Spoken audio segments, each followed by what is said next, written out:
This is an ABC podcast. Hello, this is Andrew Ford. Welcome to The Music Show. On today's programme, we have live music, remarkably.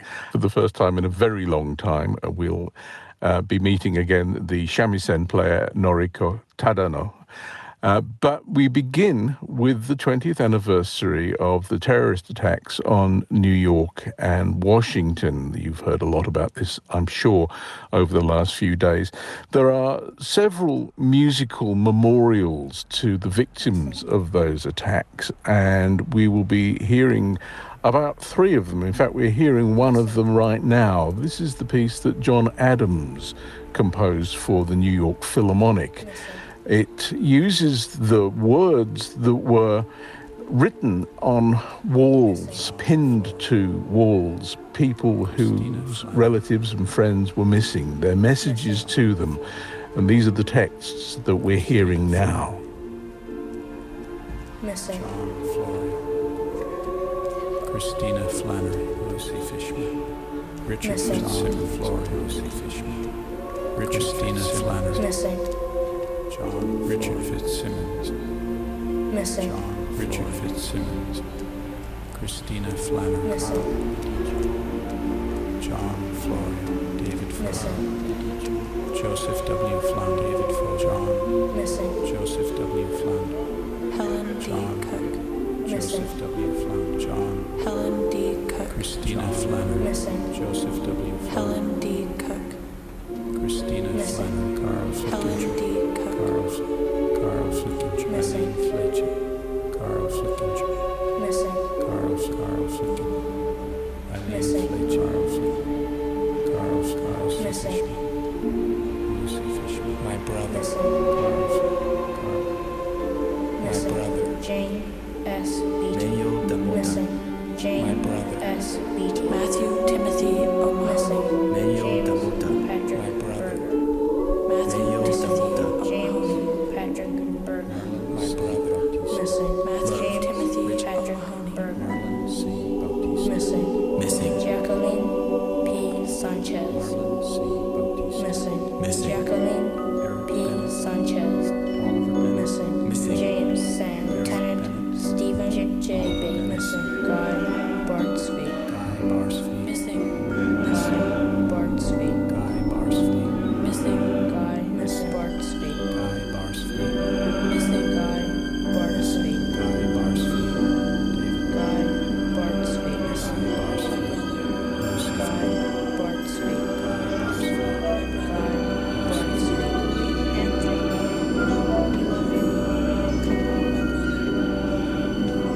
Guy Bardsby. Anthony. Guy Bardsby. Charlie Murphy. missing, Charlie Murphy. missing, Jeffrey Cruz, Jeff was my uncle, Charlie Murphy. Jeff was my Jeff was my Please call 282.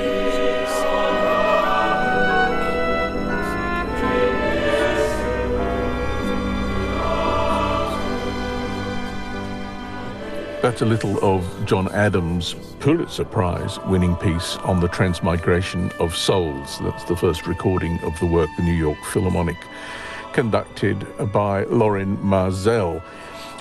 In 2012, Steve Reich, who is himself a New Yorker, visited the Music Show studios, and we talked about his piece, composed some years after the event, WTC 9/11, a piece for the Kronos Quartet. WTC 9/11, for those who don't know, is about 9/11. And the first two movements are involve the voices of first the traffic controllers and then the New York City Fire Department, experiencing what went on that day from the field recordings that I had access to. Second movement is interviews with my friends and neighbors. I lived for 25 years, 4 blocks from Ground Zero. The last movement came, I was actually reading the paper a couple of weeks after 9/11, and I saw there was an article that said that I did not know this law within Judaism, but there's a law in Judaism which says that from the time of death until the time of burial, you don't leave a body unattended. You don't leave it alone. And there were people coming down from a synagogue on the Upper West Side, which is a pretty long trip. Such few bodies as there were, and a number of body parts, were kept at the medical examiner's office in the East 30s on the east side of Manhattan. So these members of the synagogue were coming down, 60, 70 blocks to sit and say psalms or chant psalms next to these bodies. But on the Sabbath, you can't carry money, you can't travel in a public conveyance. It was impossible for them to come. So they started looking around who's living in the East 30s who can walk over there. And they found these women going to Stern College, which is part of Yeshiva University, who heard about it and said, we're in. And the New York Times picked this up, that these women would go over, they'd walk over, they'd sit in tents next to refrigerated trucks for who knows who was there. And they were on shifts, so many hours, and somebody else came in, singing, chanting, saying psalms, parts of the Bible, which is traditionally what's done. And then I went to one of the best-known and highly respected canons in New York and asked him to do part of what's called the Wayfarer's Prayer. When you get on an airplane, you're supposed to say it, so that you get there. It's actually from Exodus, and the Hebrew is Hine Anochi Shaleach Malach Lefanecha L'Shamarcha B'derech Behilavaha El Hamakom Asher Hakinoti, which means, behold, I send an angel before you to keep you on the way and to bring you to the place that I have prepared. And I hope somebody says that when I'm in that position.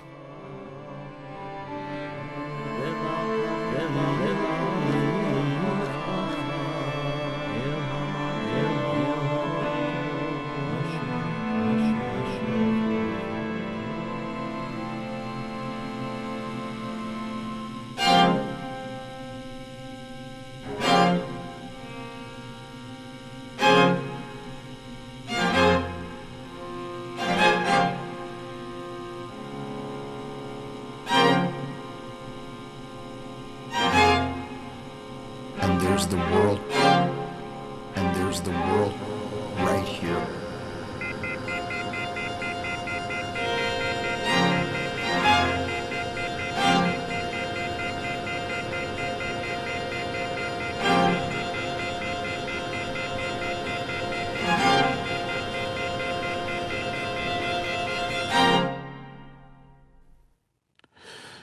That's a little of WTC 9/11 by Steve Reich, and he was talking to me on the music show a few years ago about that piece.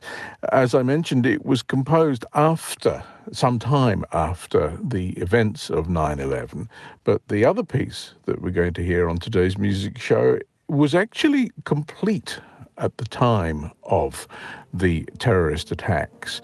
It's a series of pieces called Disintegration Loops by the composer William Basinski. And as you will hear, it came to be more closely associated with the terrorist attacks, and perhaps in some ways the best memorial of all in music, at least, because of the nature of the music, in which the repetitions that you hear became almost like a secular rosary.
Well, we've heard the beginning of Disintegration Loops. This is a 4-album work by the composer William Basinski, and this is the start of the first one. And it goes on for about an hour. I was going to say it goes on like this for about an hour, but that's exactly what it doesn't do. It changes very gradually as we listen to it. It's a great pleasure to welcome to the music show William Basinski. Hi. Thank you, Andrew. It's a great pleasure to be here. Let us talk about this project in general and where it came from. The Disintegration Loops was a complete accident. In the summer of 2001, I was without work and just closed a shop that I had had for a while, and it was a beautiful day, and I was worried about being evicted and didn't know what I was going to do, and I sat down and read this Way of Zen little beautiful book, and I was like, oh, okay, get off your ass and go in the studio and get back to work. So at the time, I had recently bought a new technology, a CD burner. So I had all these old analog tapes and tape loops from my early experiments in the late 70s in San Francisco and continuing from 1980 in New York City. And that's where you were in 2001. And yes, I lived in New York until about 2008, and then we had to move because we couldn't afford it anymore. But so I'm knowing that analog tape it's a piece of plastic with glue and rust glued onto it, and the iron oxide is what holds the music. The first thing to lose its integrity is the glue, and the thing about these tapes that I used, when I was starting out as a 20-year-old in San Francisco, I couldn't afford much, but I got these tape decks and a whole bunch of used tape at the junk store around the corner for $5 or something.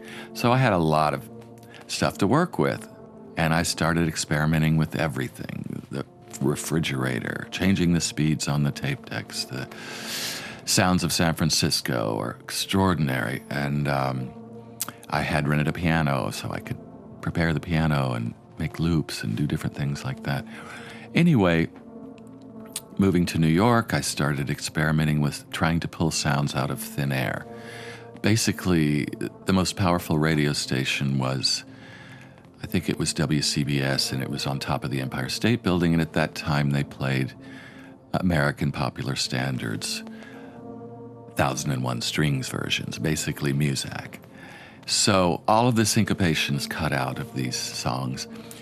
There's not really any singing. There might be some oohs and ahs, but there are 1001 strings and some percussion here and there.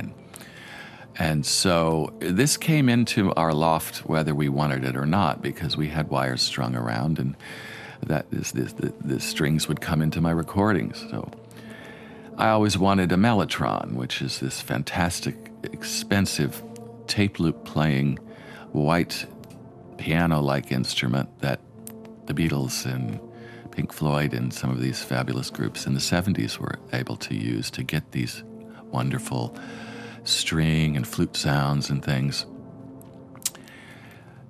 So I started recording bits and pieces of intros and outros and little middle sections of these Muzak pieces and slowing them down. And you know, Muzak was the Prozac of the 70s. It was anesthesia music. It was everywhere. But if you took a little snippet of it and slowed it down, it was like looking into a microscope, and suddenly you heard this well of melancholy, which I love, that sort of thing. It really resonated with me. So I made lots of these kinds of recordings, and I would mix them together and make new pieces. At that time, I was very interested in being quite involved in the works. Sometimes I would record a loop, and it was so spectacularly flawless, just as it was, at the speed that I'd chosen to play it. I knew from my formal composition training that it didn't need anything, But I was young and insecure, and I wasn't sure if I could consider that my work at the time. There was really no context. There wasn't even the word sampling or anything like that back then. That didn't come till several years later. So those would get set aside because I really wanted to be involved in the composition process. Well, here we are 20 years later in New York, and I come across some of these loops that were set aside, and they were waiting in the queue to be the next ones to be digitized.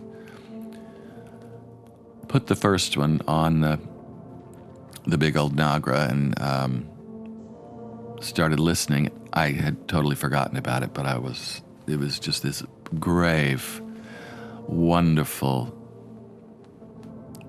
repeating melody. I just thought, wow, this is just what I need right now. And I went over to my Voyetra synthesizer and started to make a randomly generated sort of French horny counter melody, randomly arpeggiating, and I was like, no, yeah, this is interesting. Let's see what happens here. Started recording. Went to the kitchen to get a cup of coffee. Come back, I started to notice, wait a minute, something's changing here. Looked at the loop in the tape machine, and I could see dropout was occurring. That's when the iron oxide particles start to fall off into the tape path, and then you have silence coming in. So I thought, oh, this is what I was afraid was going to happen. I sure hope it's recording. And I checked, and yeah, the levels were good. It was recording. So I'm like, okay, let's see what's going to happen. And over the period of about the length of a CD-R, which is about 69 minutes or something, this one loop disintegrated in its own way, in its own time. And the sustains and the decays of the notes seemed to just fall away from the end of the measure, leaving just what sort of made the melody itself. Just the core of it was all that was left. And that was quite a profound experience. And then over the period of the next couple of days, I went through these 6 loops in order that they were released. And after the second one, when I again didn't know what was going to happen and tried another counter melody, I realized no counter melodies. This is all about the tapes. Let them do what they want. Stay out of the way. Just make sure you're recording and see what happens. And boy, did something happen, because I started calling all my friends, get over here, you won't believe what's happened. Everybody was blown away. My friend Howard Schwartzberg from Coney Island, brilliant artist in New York, great Coney Island accent. You never know it, but the guy's super brilliant and studied art and, deconstructionism and all this stuff I knew nothing about at the time. And, Billy, this is it. You've done it. And he was right, because when we finally released it, there was something for everybody, the critics, to dig into. So it really kind of blew my mind and launched my career after working for 20 years. And why do you think it is ultimately so compelling to listen to? Because I dare say there will be people who don't find it compelling. You probably have to want to find it compelling in the first place. And for the first few minutes, it's not particularly compelling. And then you find that you're sucked in. Can you explain that, William? Well, I think there's definitely something about analog tape and old tape machines. Even when you have a loop on a tape deck going around, there's nuance, and every time it goes around, it's a little bit different, as, say, compared to a digital loop in an Ableton file or something. That's going to be exactly the same every time you play it. So it can become redundant. I love an eternal loop, but I'd hate for it to become redundant. So it's tricky, but I think a lot of it has to do with tape and tape decks, and they're all different too.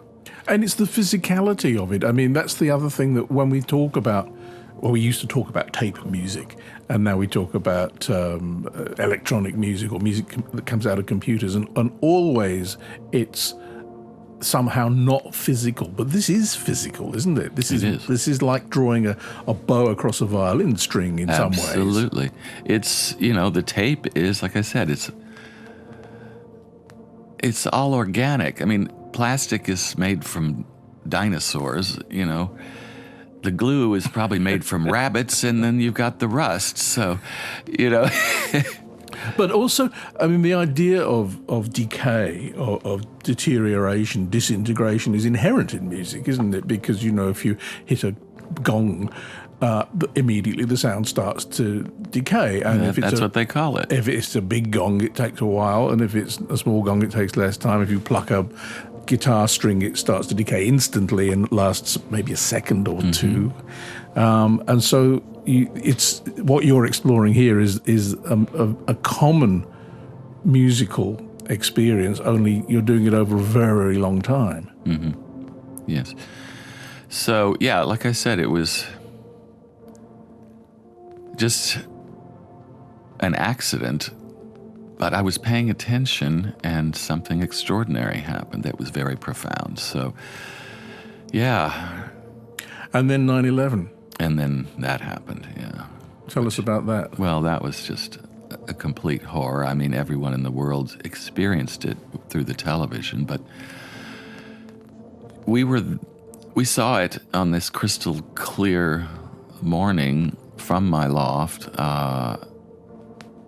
and could not believe our eyes. The steel buildings do not collapse into their own footprint from fire. So, I mean, we were completely shocked and horrified, and then everyone was terrified, and then, the next day there were fighter jets and all kinds of craziness going on, and the media went nuts, and the stories kept changing, and everyone kind of disintegrated in their own way, in their own mind over the next few months. I mean, those fires burnt until Christmas that year, and the smell was horrifying. I mean, you could never smelled anything like it. It would make you roll up into a ball and cry when the wind was blowing your direction. So that was extremely horrifying. But it sort of fed into this work, didn't it? Because we were talking here again about disintegration. Yeah, well, that morning, I had a job interview at the World Trade Center for a cultural institution that had offices and studios for artists up on one of the high floors. Those buildings were never completely occupied. And luckily, the meeting wasn't at 8 o'clock in the morning. It was later, but by the time that time came around, the building was gone.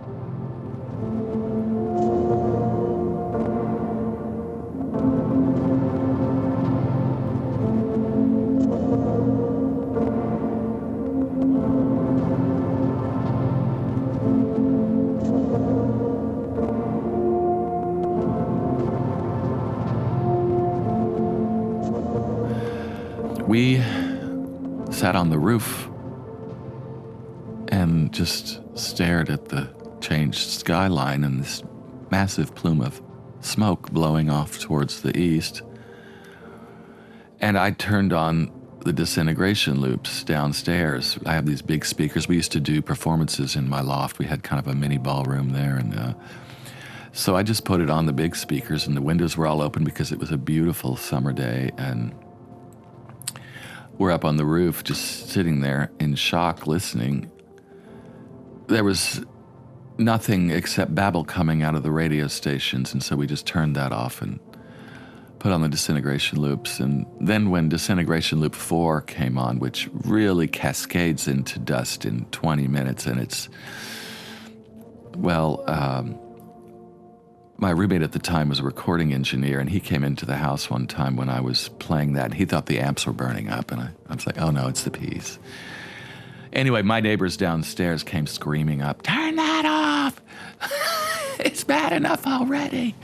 So, I don't know, that night my friend had a camera on her, video camera on her roof terrace, and I had gotten a videotape, and I asked her if she could help me, frame it up the way I wanted and just let it run out. And so we did, and I managed to capture the last hour of daylight as, just the plumes of smoke in the new landscape downtown as day turned to night. And then because there were so many lights out downtown, it was like the city skyline had gone back 100 years. You just saw one or two of the little old skyscrapers.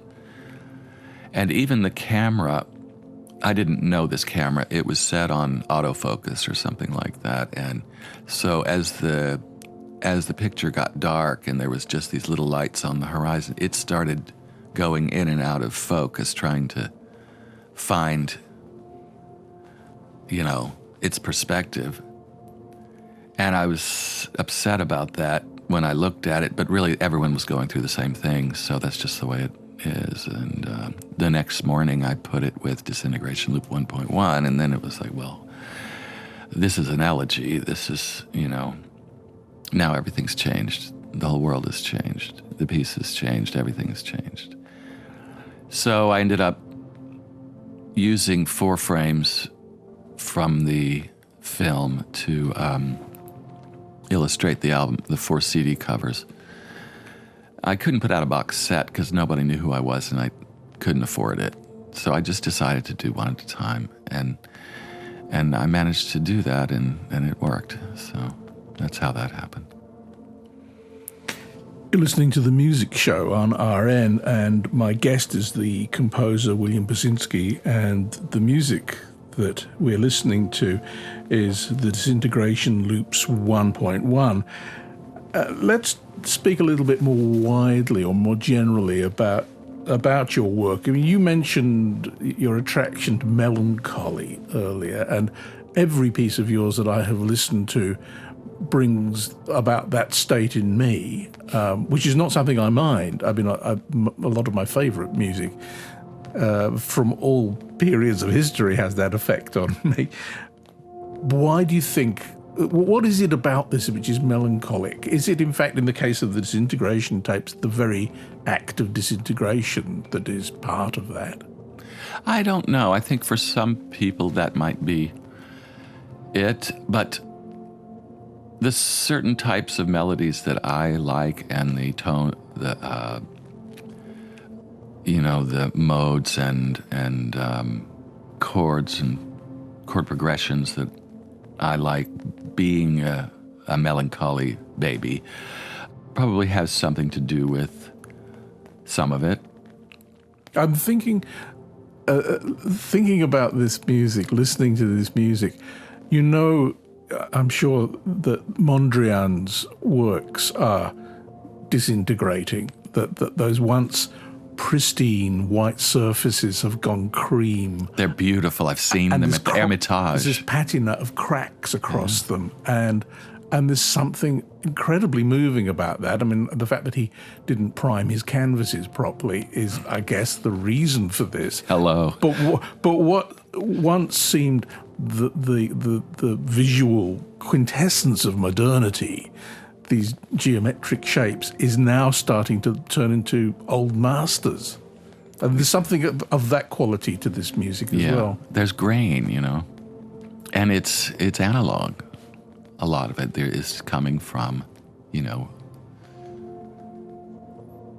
actually hearing the whole recording. You're not hearing samples. So it makes a difference to the way you hear things. One summer, actually it was in the winter, we had monarch butterflies that come through our yard because I had all of this butterfly weed and they love it. And one year there was so many and they all started to transform and lay the eggs, and the caterpillars would just eat and get bigger and bigger and bigger. And then they glue their butt to the leaf and turn into a J shape. The next day there's this gorgeous green chrysalis there. Once I filmed one of these opening, and the butterfly comes out. It's got this big fat belly and these little bitty wings. And in 5 minutes, the wings pump up. And I sat there and watched it, and you can't see it happening, but it does happen right there in front of you. So, I don't know. Seeing film is different from seeing video. Your mind reacts to it in a different way. Your eyes follow it in a different way.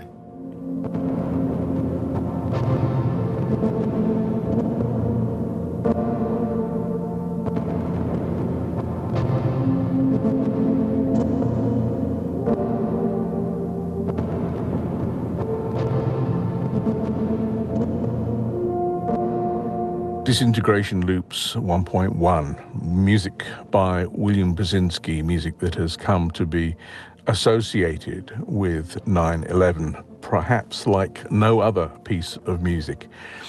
You're listening to The Music Show on Radio National, and we're going to get live music now. It seems extraordinary, but a couple of days ago, a live musician came into an ABC studio with an instrument and performed for us. It seems even more extraordinary right at the moment because I have to let you know that it's not all plain sailing when it comes to technology and the ABC and indeed Australia at the moment. And just as I was supposed to be recording this for you today, the internet and telephone lines went down in the town where I live.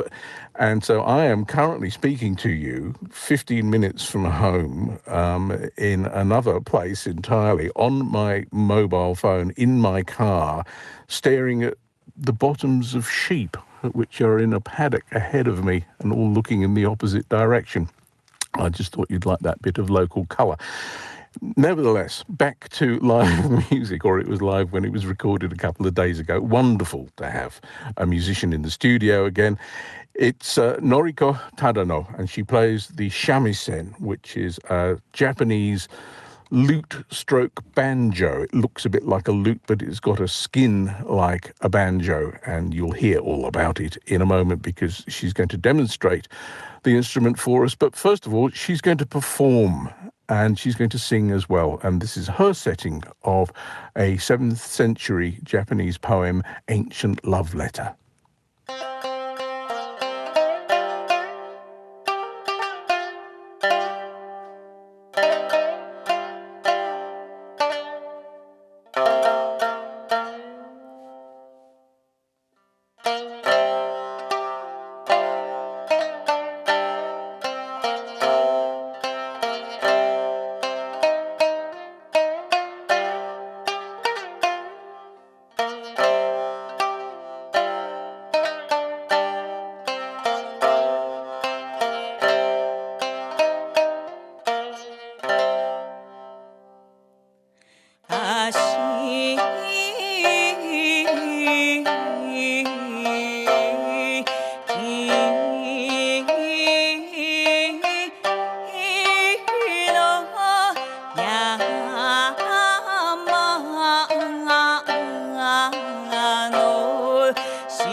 しいものをならましいものを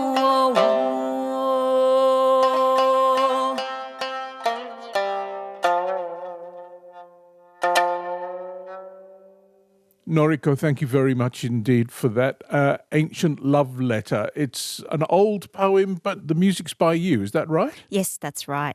Tell me about the poem itself. Yeah, it is 7th century from Japan, and then it was collected. And I picked 2 poems which were written by boyfriend and girlfriend. First lyric I just sang is the boyfriend, and he said, I was waiting in the dark forest and waiting for you, but you didn't come, and the forest night dew wet all over my body. For returning the letter, girlfriend said to him, darling, sorry I couldn't go, but I wish I could be the dew which were all over your body. So I thought it's quite lovely and sweet, and also a little bit erotic. A little bit, and, yeah. So I picked those 2. I thought it's really exciting. And also I put in my tune, sometimes love is not always fun, not always enjoyable. Sometimes battles between, lovers. So I put a little bit of hectic sort of mess around in the mind section in the tune. That's love song, but like a little bit more realistic. It's been a while since you were on the music show. Maybe we could get a quick refresher course on the shamisen. First of all, could you describe what it looks like? It looks like a Western banjo. It has a very thin, long neck, and has a body. It's a square, not the circle like a Western banjo, but it looks like a cigar box or big square box on as the body, and it covers with skins, and it has 3 strings. First one is made from silk.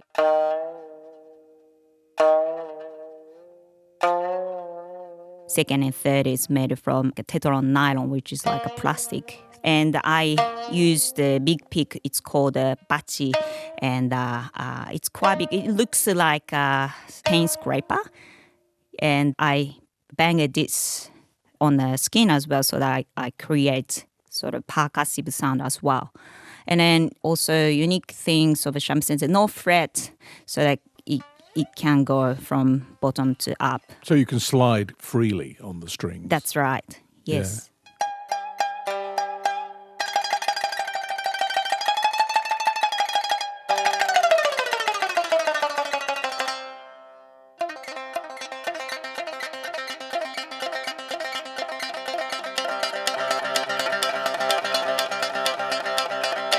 And what about the tuning? Basically, we have 3 types of tunings, but today I used C, G, C. So first one and third one is the same tune, but 1 octave different. And the middle one is 5 degree different to the G. And what difference does it make that one of the strings is a silk string? Does it have a different function? It used to be all made from a silk. They were all silk, but these days, if you perform on the stage, the silk one is quite delicate and break easily and expensive. So we use Tetron and nylon, which much more tougher and stable. And so that's the only reason. But I like silk strings. But yeah, it's not tough enough. And that the lowest string has a kind of buzz to it, doesn't it? Can we hear that?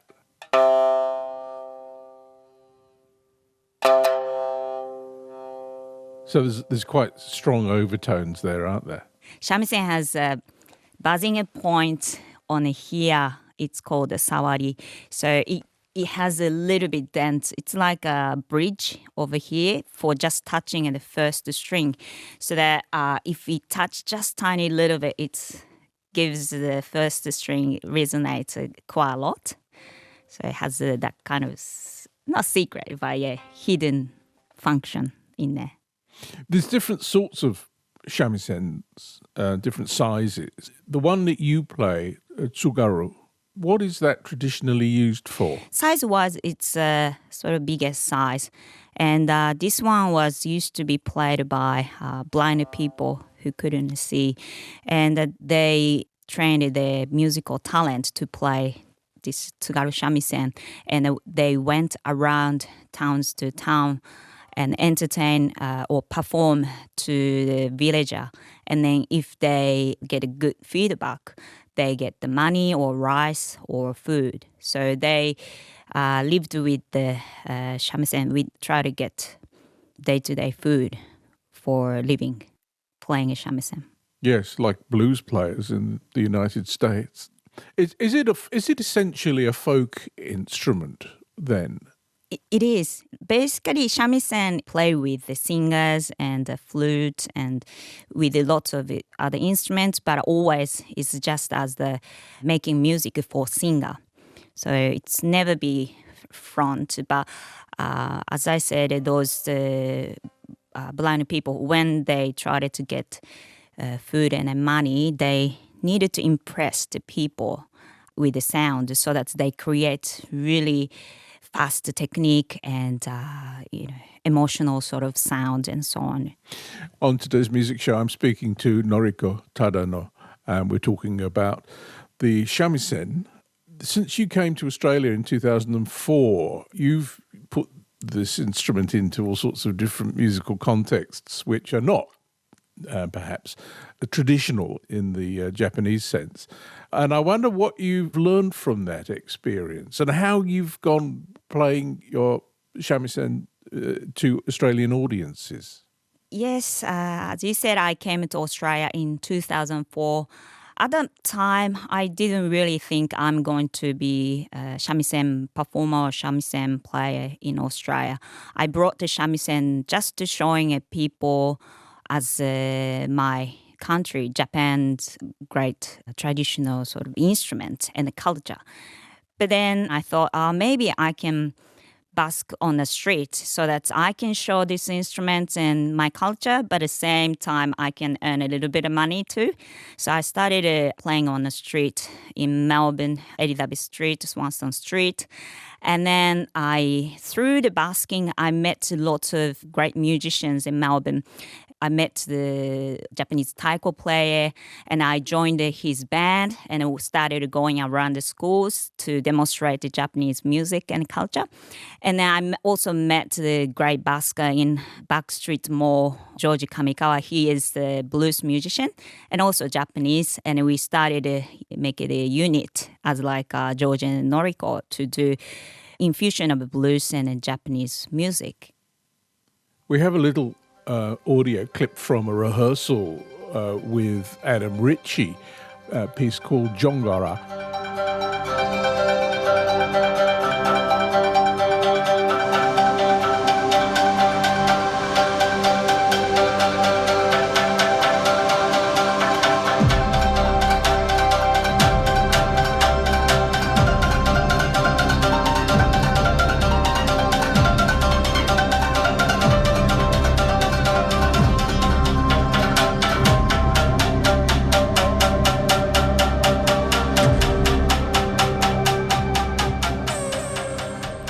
That's Noriko Tadano playing shamisen with Adam Ritchie, a little bit of a rehearsal of a piece called Jongara.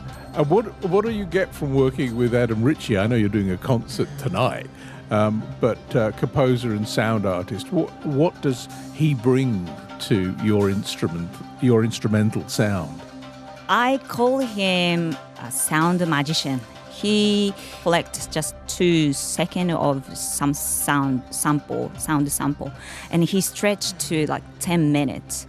And it was I saw the different world that's depth and, wide and everything. And I thought when I play shamisen and he puts the sound, it's like expanded to the 4D world rather than just the 3D world.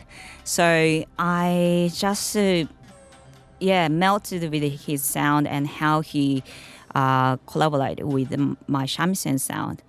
And yeah, very excited to perform with him at the Nexus Arts venue tonight. We're going to hear some more live music to finish, and this is apparently going to put us in a good mood. Yes, Night Carnival. I composed this piece based on my funny imagination. That's dark night, but beautiful full moon in the sky, and goblins and fairy, and those usually hiding from the daytime, and they came out in a forest, and they make a circle with a fire in the middle, and they have such a wonderful time without worries and just having fun. Thank you very much, Noriko. Thank you. It's lovely to have you on the music show again. Thank you very much for having me, Andy. Thank you.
That's Night Carnival, played on shamisen by Noriko Tadano. And Noriko has a performance tonight, if you're listening to the Saturday broadcast of the music show. It's at Nexus Arts in Adelaide with Adam Ritchie, and we heard a little sample of that just before.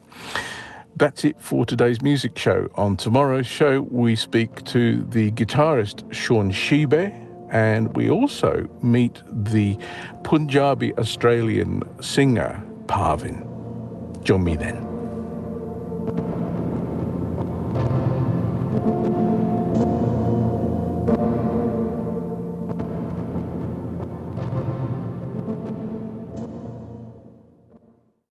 You've been listening to an ABC podcast. Discover more great ABC podcasts, live radio, and exclusives on the ABC Listen app.